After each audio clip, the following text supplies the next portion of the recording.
2 घंटे में खत्म करना था, लेकिन थोड़ा टाइम ज्यादा हो गया. अब जो लोग इस वक्त मौजूद है कम से कम उनको निपटा लें. चले. अच्छा, हमारे साथ हैं सादाब खान भाई. हर हफ्ते आते हैं हजरत, आपने शायद इनको कह रखा है कि आया करें हर हफ्ते, तो ये फिर. अच्छा, ऐसा कोई वादा वईद मुझे याद नहीं है जी. जी साहब, मेरा आपसे बात हुई थी ना, फिर मैंने कहा था कि लंबा डिस्कशन कैसे हो सकता है, तो आपने कहा आपके शौक का भी पता चल जाएगा. ये तौहीद भाई छोटे छोटे बहुत सारे डिस्कशन मिलके लंबा डिस्कशन हो जाता है जी. तो आपने कहा था कि हर हफ्ते आओ, तो अच्छा. आपको कुछ ऐसा लंबा डिस्कशन होना चाहिए, तो आपने कहा हर हफ्ते आओ, आपके शौक का भी पता चल जाएगा. तो मैंने कहा ठीक है, तो मैं हर हफ्ते आया. अच्छा चलो ठीक है, हो सकता है मैंने कह दिया हो. चलो रवा रवि में कह देते हैं. आपका सवाल रखें. जी, तो मैं कह रहा हूँ साहब, मेरी थोड़ी सी रिसर्च चल रही है, तो मेरा आना जाना लगा रहेगा, तो कम से कम तौहीद भाई को कहेंगे भाई ले लिया करें. अच्छा ठीक है, अब आप आगे चलें. जी मुफ्ती साहब, मेरा सवाल ये था, क्या नाम है, जो पहले जो हमारे जो आज रोजों का टाइम है वो पहले अलग था शुरुआत में, कि रोजा इख्तियार कर लिया, फिर जब तक जाग रहे हैं, जब तक खाना पीना कर सकते हैं, उसके बाद अगर सो गए तो फिर इख्तियार नहीं कर, मतलब खा पी नहीं सकते और संबंध भी नहीं बना सकते बीवी के साथ. जी, तो फिर एक बार ये हुआ कि हजरत उमर और हजरत अली भाई को, ठीक है, कि हमने आगे चलें, सवाल बताएं. जी, तो इसमें मेरा सवाल ये है कि अगर क्या नाम है भाई, अल्लाह को तो सब कुछ पता है, तो अल्लाह ने पहले ये वाला क्यों नहीं, ये वाला हुक्म जो आज के लिए है वो पहले क्यों नहीं निकाल दिया? आपका जो सवाल है वो नासिख व मनसूख से मुताल्लिक है कि अल्लाह ताला किसी चीज को एब्रोगेट यानी मनसूख क्यों करता है. क्या किसी हुक्म को मनसूख करना इस बात की दलील है कि अल्लाह ताला को पहले से पहले से पता नहीं था, अब जब चीजें हुई तो उसको पता चला? नहीं, वो नहीं है. मेरा थोड़ा सा ऑथेंटिसिटी वाला है. मैं क्या है असल में, थोड़ा सा इस्लाम के बारे में रिसर्च करूँ. मेरा विश्वास है कि इस्लाम सच्चा है और है, लेकिन मैं उसके थोड़े से प्रूफ देख रहा हूँ. जो मुझे कुछ लूप हो लिया, थोड़ा सा सवाल ऐसा लगता है कि यहाँ थोड़ा सा नॉन मुस्लिम कह सकता है कि मैंने जो आपके सवाल को रिफ्रेश किया ना, वो वही है हकीकतन, कि कॉन्सेप्ट ऑफ एब्रिगेशन, कि किसी चीज को नस्ख मनसूख करना या बदल देने का मतलब क्या ये है कि अल्लाह को पहले से नहीं पता था. ठीक है, अब उसके आप 10 किस्से हैं, आप कोई भी किस्सा उठा सकते हैं, चाहे ये वाला या दूसरा. इसका जवाब सुनिए. नहीं, इसमें ये हो सकता है ना कि भाई अल्लाह की तरफ से नहीं है तो इंसान की तरफ से है. मेरे भाई अब जवाब सुने. देखें, किसी कानून की या किसी हुक्म की तब्दीली कानून बनाने वाले या कानून देने वाले की ला इल्मी या कम इल्मी की दलील नहीं है, बल्कि कानून को बदलना जिन लोगों के ऊपर कानून अप्लाइड होता है उनकी कैपेसिटी के बदलने की दलील है. ये जो मैंने आपको उसूल दिया ना, ये बहुत अहम उसूल है. कानून जब बनता है और उसके बाद उसमें तब्दीली आती है, तो इस जरूरी नहीं कि इसलिए तब्दील आए कि भाई कानून बनाने वालों को पता नहीं था, बल्कि जिनके ऊपर कानून अप्लाई हो रहा है उनकी हालत बदल गई. जब हालत बदल गई तो कानून बदलेगा. उसकी एक मिसाल ले लें, और ये मिसाल बहुत मशहूर है. हमारे सुनने वालों ने जो इस वक्त सुन रहे हैं उनमें से बहुत से लोगों ने मिसाल इससे पहले भी मेरे मुंह से या कहीं और सुनी होगी. वो है डॉक्टर की मिसाल.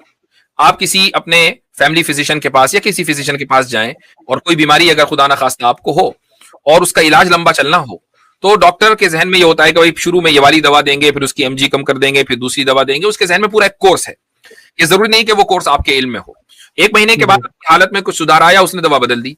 अब आप ये कहें कि देखो इस बावले डॉक्टर को अगर दवा बदलनी ही थी तो वह पहले बदल देता, 1 महीने क्यों लगाया? आप नहीं कहेंगे. क्यों? इसलिए कि वो डॉक्टर के इल्म में है कि अब आपकी हालत में तब्दीली आ गई है, तो अब इसके जिस्म को नई दवा चाहिए, फिर तब्दीली आएगी तो नई दवा चाहिए.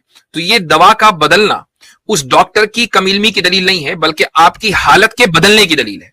इसी तरीके से जो अहकाम इस्लाम में शुरू में आए, रसूल अकरम सल्लल्लाहु अलैहि वसल्लम जब तक इस दुनिया में मौजूद थे, उन कवानीन में अगर कहीं तब्दीली हुई तो वो इसलिए हुई कि लोगों के हालात में तब्दीली हुई, और हालात में तब्दीली होने की वजह से कानून में तब्दीली हुई. इसका ताल्लुक अल्लाह के इल्म से नहीं है. जी.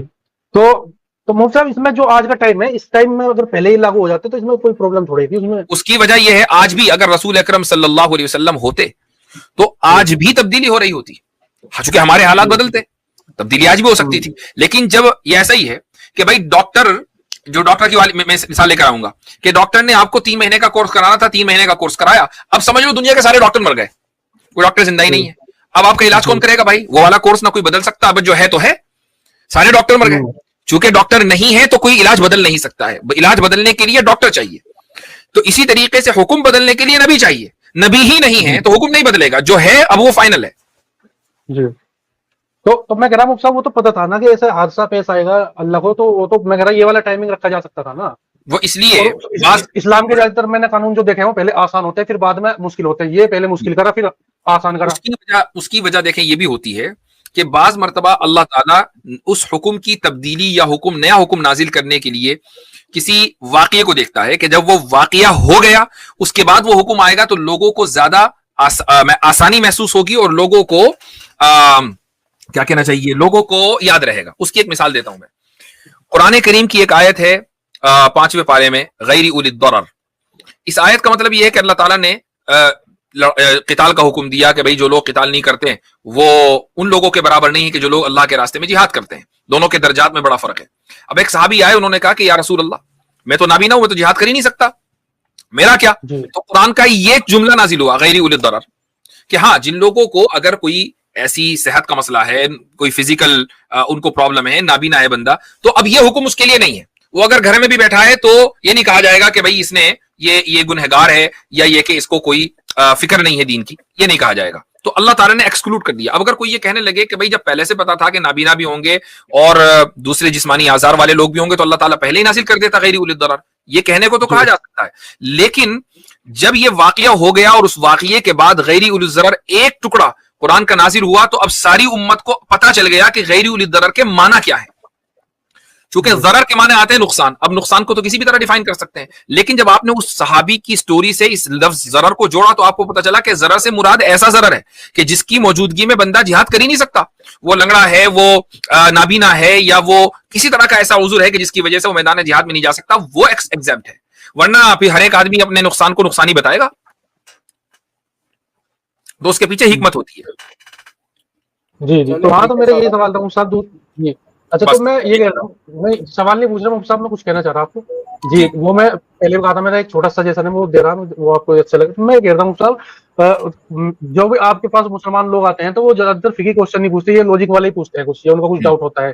تو میں کہہ رہا تھا, اور یہ زیادہ تر جو غیر مسلم ہے اگر وہ سمجھنے کے طور پر آئے, یا کچھ اچھے غیر مسلم آئے جو انہیں لگتا ہے کہ ہم اسلام کے بارے میں اچھا سوچتے ہیں لیکن انہیں کچھ ایکس مسلم کی وجہ سے یا پروپیگنڈا چل رہا ہے اسلام کے مطابق, اس سے انہیں شک ہوتا ہے تو آ جاتے ہیں, تو پھر اسٹریم بہت کامیاب چل رہی ہے. لیکن زیادہ تر لوگ اپنی یوٹیوب چینل چلانے کے لیے, بحث بازی کرنے کے لیے, فالتو کے لیے آتے ہیں. تو میں کہہ رہا ہوں مسلمانوں کو پہلے ٹائم دیا جائے, ہندوؤں کو بعد میں, کیونکہ مسلمان کو صبح کو نماز ہی پڑھتے ہیں, تو بہت سے لوگ کیا تھا انتظار کر رہا, اس کے بعد جو وہ پہ جانا ہے تو انتظار کرتے چلیں ایسا بھی کر سکتے ہیں. یہ نماز والا پوائنٹ جو ہے بہت اہم ہے, اور اس کی وجہ سے خیال رکھا جا سکتا ہے کہ ہم پہلے مسلمانوں کو دے دیں آدھا پون گھنٹہ, اور اس کے بعد پھر ہم غیر مسلموں کے پاس. بالکل. اور آج کل ایکس مسلم کی پوڈ کاسٹ بہت ہو رہی ہے, تو اور کہیں نہ کہیں سے ہندو بھی انہیں بہت سن رہے ہیں, تو کہیں نہ کہیں آج کل مسلمان بھی کافی گمراہ ہو رہے ہیں, کچھ نہ کچھ ان کے سوال رہتے ہیں. تو اگر فقہی سوال ہو تو میں اپنے ہی امام صاحب سے پوچھ لوں, بتا بھی دیتے ہیں, لیکن اگر ان سے کوئی لوجک والا پوچھ لو تو نہیں دے پاتے ہوئے, اور اس کے بعد اگر ان سے ایک کوشچن کے بعد دوبارہ پوچھ لو تو ان کا دماغ ہو جاتا ہے, مطلب تھوڑا خراب بتانے لگتا ہے کہ تیرے باپ سے بات کریں گے, یہ گمراہ ہو گیا, یہ یوں ہو گیا ہے.